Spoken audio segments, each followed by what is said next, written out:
ఏం రత్నం గారిని మాట్లాడవలసిందిగా రిక్వెస్ట్ చేస్తున్నాము సార్. అధ్యాపకులు, నాటక అనుభవం ఉన్న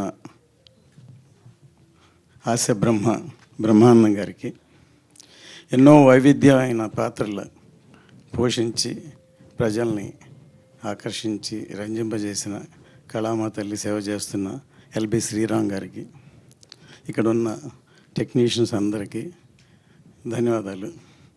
ఎందుకంటే నిన్న రాత్రే నాకు ఫోన్ చేశారు, రేపు ఉత్సవం ఆడియోలండి, సురభి నాటక రంగాన్ని బేస్గా చేశాను సార్, టీజర్ లాంచింగ్ మీరు రావాలంటే తప్పకుండా వచ్చాను. నాకు సురభి నాటక రంగాన్ని బేస్ చేసే నాకేం తెలియదు యాక్చువల్గా, చెప్పంగానే సో మంచి ఉద్దేశంతో సినిమా చేశారు అనుకుని వచ్చాను. సో అసలు సినిమాకి మూలమే నాటక రంగం. మన ఇండియాలో పూణే ఇన్స్టిట్యూట్, ఫిల్మ్ ఇన్స్టిట్యూట్, అక్కడ ఎన్నో ఇన్స్టిట్యూట్లు ఉన్నాయి, అంతకంటే ముందు నుంచి నాటక రంగం ఉంది. నాటక రంగం జానపదాలు అయితే మన చరిత్రని, మన భారతాన్ని, రామాయణాన్ని, చాలా విషయాలన్నీ ప్రజలకి చెప్పేటట్టు సాయంత్రం కాయ కష్టం పనిచేసి వచ్చి నాటకాలు చూసేవాళ్ళు. అలాంటిది ఆ నాటక రంగం. నేను సురభి నాటక రంగం గురించి నాకు తెలియదు, కానీ సురభి బాలసరస్వతి గారు నాకు తెలుసు. ఎందుకంటే నేను 53 సంవత్సరాలుగా సినిమా ఇండస్ట్రీలో ఉన్నాను. తర్వాత ఎస్వి రంగారావు గారి దగ్గర నుంచి, సూర్యకాంతం గారి దగ్గర నుంచి, సావిత్రి గారి నుంచి, రామారావు దగ్గర నుంచి అందరితో పనిచేసే అవకాశం, అనుభవం. తర్వాత నేను ప్రొడ్యూసర్ అయ్యాను, టెక్నీషియన్గా ఉండి డైరెక్టర్ అయ్యాను.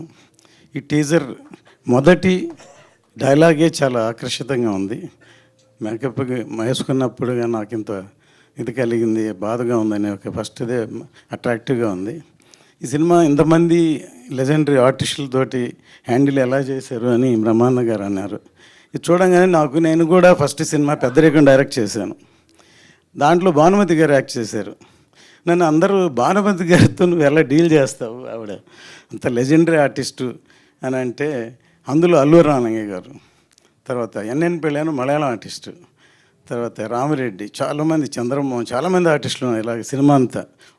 సో వీళ్ళందరితోటి వాళ్ళ మనస్తత్వాలను డీల్ చేసి రామలింగయ్య గారు నాకు స్టేట్మెంట్ ఇచ్చారు.